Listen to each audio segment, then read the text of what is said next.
Tanveer says, what's the ruling on making dua in front of the Kaaba or by touching the Kiswah of the Kaaba? Kiswah is the curtains and the cloth that covers the Kaaba.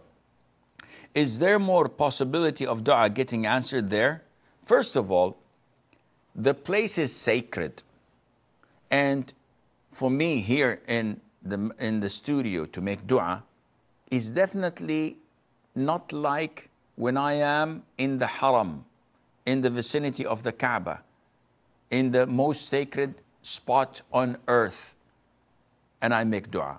There, the sanctuary and the holiness of the place is definitely gives me more chances to get my dua answered than here in the studio or in anywhere else.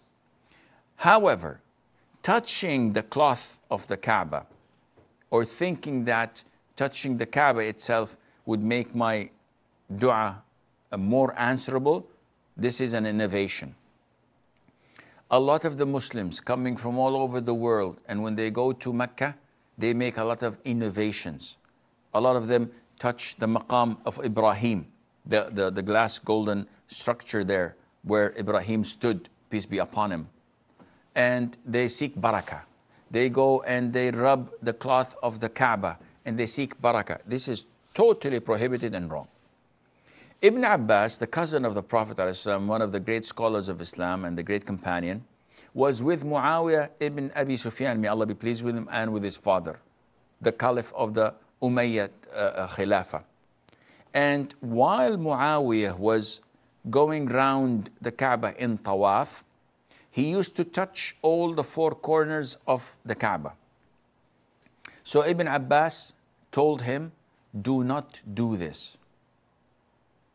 He's instructing Muawiyah not to do this, though Muawiyah is older than him, and he's the Caliph, he's the ruler. So Muawiyah spoke with his logic because he did not know anything else to repel his logic. So he said, Ibn Abbas, there is nothing of this sacred house that is abandoned. All these four corners must not be abandoned.